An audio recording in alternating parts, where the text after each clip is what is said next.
እንደምን ዋላችሁ፣ እንደምን ከረማችሁ የኢትዮጵያ ማህበራዊ ሚዲያ ተከታታዮች። ዛሬ ትንሽ ስለ ህይወት ክህሎት ወይም ደግሞ ላይፍ ስኪልስ አንድ ነጥብ ብቻ ልነግራችሁ ፈልጋለሁ። ዛሬ ከእንቅልፌ ስነሳ እንደምታውቁት የኢትዮጵያ የሳምንታዊ ውይይቶች በብዛት ቅዳሜ ቀን ይደረጋሉ እና ጠዋት ከእንቅልፌ ስነሳ ቁርስ አልነበረም እና ምን ማድረግ ነበረብኝ?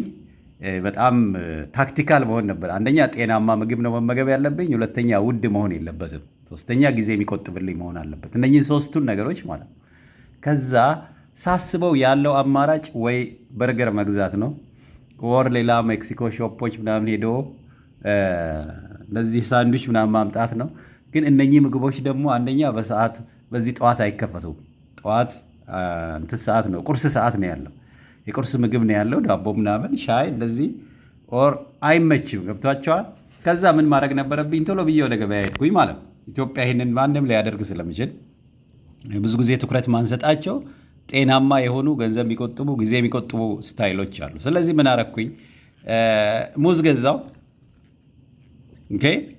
አቮካዶ ገዛሁኝ፣ ይኸው እና ቃሪያና ቲማቲም ገዛው። የታሸገ ቲማቲም እንደምታዩት እንደዚህ። ነገራችን ላይ በዚህ አይነት አሽጎ እንትን ማድረግ በጣም አንደኛ ለምግቡ አይበላሽም፣ ለማጓጓዝ ቀላል ነው፣ የምግቡ ደህንነት ተጠብቆ ብዙ ጊዜ ይቆያል ማለት ነው እና እንትንም ለማድረግ ይዞ ለመሄድም ቀላል ነው እና ከዛ ቃሪያ እና ዳቦ ገዛው ማለት ነው። ዳቦ ይሄኛው አውከር ይባላል፣ ኩኩምበር ነው የሚባለው ይመስለኛል። በእንትን በዴኒሽ ነው ማውቀው፣ አውከር ይሉታል። እና እነኚህ ምግቦች ይሄ አሁን አንደኛ ለምሳሌ አቮካዶ በምድር ላይ አለን የምንለው በጣም ጤናማ ምግብ ንገረኝ ካልከኝ ወይም ካልሽኝ አንድ በጣም ጤናማ ምግብ አቮካዶ ልሻለሁ ማለት ነው። እንደገና ቲማቲሙ ሁሉ ነገር እዚህ ጋር ምንድን ነው በጣም ጤናማ ነው፣ በጣም ርካሽ ነው። ሁለተኛ ጊዜ ይቆጥብልኛል። ይኸው ቢሮ ውስጥ ቁጭ ብዬ ነው ተጠቅሜ በቃ ምሳዬን በላው። ስንት ደቂቃ 20 ደቂቃ ምናምን ነው ያሳለፍኩት ማለት ነው ሾፒንግ። ግን እዛ እንትን ብሄድ ኖሮ ወደ ምንድን ነው የሚባለው በርገር ምናምን ያለበት ወይም ደግሞ እንደዚህ ምግብ ቤት ብሄድ ቢያንስ 30 ደቂቃ አወጣለሁ። በገንዘብ ደግሞ ከዚህ እጥፍ አንዷን ምሳ ለመግዛት ምናልባት አሁን እኔ የምጠቀመው አንዷን ሙዝ፣ ግማሽ ይሄንን፣ 2 አቮካዶና የተወሰነውን ቲማቲም እና አንዷን ዳቦ ነው የሚሆነው። ዳቦም ተርፏል፣ ቃሪያውም ይተርፍልኛል። አይታቸዋል። እና ጤንነታችንን ጠብቀን ጊዜ ቆጥበን፣ ሁለተኛ ለገንዘባችንንም ቆጥበን፣ ከሁሉ በላይ ጤናማነቱ ማለት አሁን እጅግ አስፈሪው ነገር አሁን ባለንበት ዘመን ምንድን ነው? በብዛት ምግብ የሚዘጋጅበት መንገድ፣ ምግብ ላይ የሚጨማመሩት ነገሮች፣ ምግብ የሚመረትበት መንገድ ጤናማነትን ሳይሆን ትርፍን መሰረት ያደረገን። አብዛኞቹ ምግብ የሚያዘጋጁ ምግብ የሚያመርቱ ሰዎች በተለያየ የዓለማችን ክፍል ላይ ሰዎች ተመግበው ጤናማ ይሆናሉ ወይ የሚለውን ሳይሆን ይህን ምግብ ሸጬ በቂ ትርፍ አገኝበታለሁ የሚለው ከገንዘብ አኳያ ነው ነገሮች ተሰርተው ይመጡልን ማለት ነው። እና ያሳስባል። ከሁሉ በላይ ጤንነት ስለሆነ ቁጥር አንድ እና እንደዚህ ነው በዘዴ መኖር ማለት። ዘመናዊ አኗኗር ማለት ምንድን ነው?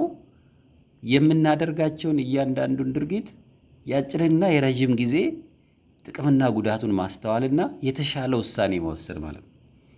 ሌላው በዚህ አጋጣሚ ልነግራቸው የፈለግኩት ስለ ተማሪነት ነው። አሁን ትምህርት ላይ ነው ያለሁት እንደምታውቁት እና ተማሪነት እጅግ ደስ የሚለኝ ነገር እኔ መቼውንም ከትምህርት ቤት መራቅ የማልፈልግበት ምክንያት ምንድን ነው?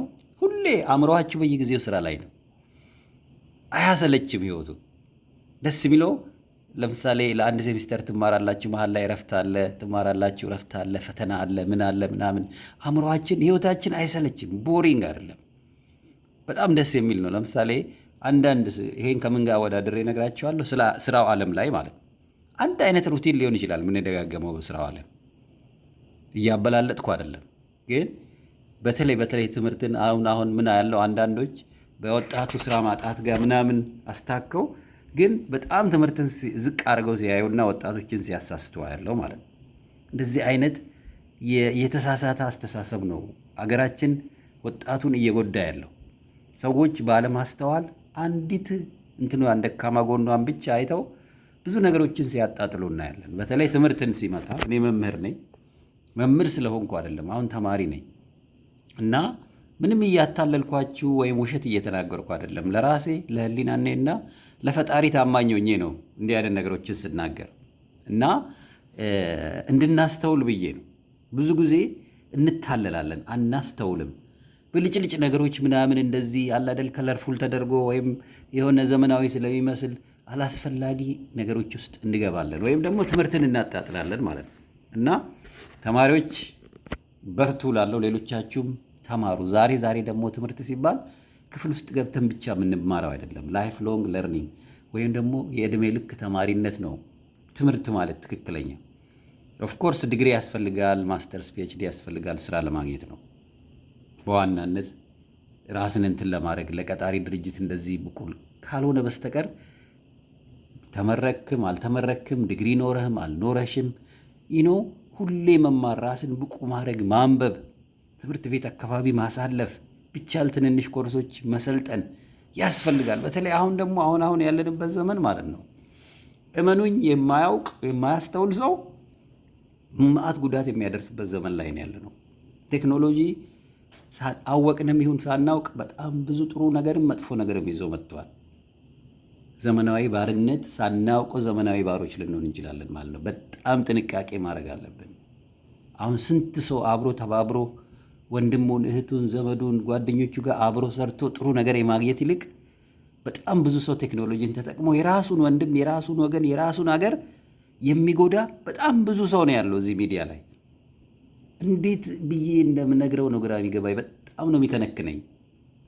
እድል ስናባክን ፈጣሪ የሰጠንን ይህንን ሁሉ እድል ስናባክን ማለት ነው እና እንደው ምን አለ ሰከን ብንልና ማስተዋል ቢሰጠን የነው ልባችን ቀና ብንሆን አንዱ ለሌላው ሰው መውደቅ ሸር ባይሸርብ ምን አለበት ለአንዱ ለሌላው እድገት ቢመኝ እላቸዋለሁ። እንግዲህ ይሄ ሁሉ በእኛ ማህበራዊ ሚዲያ ፖስት ይደረጋል። ሊንክዲን ላይም ቲክቶክ ላይም ፌስቡክ ላይም አስቀምጠዋለሁ። ልብ በሉ፣ ይህን የማደርግበት ምክንያት አለኝ። በጣም ብዙ ወጣቶች እንዲህ አይነት መረጃ የሚፈልጉ አሉ። ብዙ ወጣቶች የሚያነቃቃቸው ሰው ይፈልጋሉ። ብዙ ወጣቶች ሀብት ያለበት ቤት ውስጥ እንኳን ቁጭ ብሎ ተስፋ ቆርጠው ያሉ ወጣቶች አሉ። በርቱ ልላቸው ስለምፈልግ እና ምናልባት የተወሰነውን ሰው የሚያነቃቃ ከሆነ ልባቸው ውስጥ ተስፋ የሚጭር ከሆነ ብዬ። ሁለተኛ ደግሞ እንደምታውቁት ዝም ብሎ ምክር ብቻ ሳይሆን በየስ ኢትዮጵያ በተግባር እየተሰሩ ያሉ ስራዎች አሉ። ኢንቨስትመንት ስራ ጀምረናል። በጎ አድራጎት ለ5 ዓመት አካባቢ ሰርተናል። ብዙ ልጆች ስኮለርሺፕ አግኝተውልናል። ሀገር ውስጥ ብዙ ልጆች ስራ ፈጥረዋል። ለምሳሌ አሸናፊ ሄልደር ቴክኖሎጂ ታውቃላችሁ። ተመርቆ 3 ዓመት ባልሞላ ጊዜ ውስጥ 15 ወጣቶችን የቀጠረ አንበሳ ወጣት የስ ኢትዮጵያ ውስጥ አይተናል።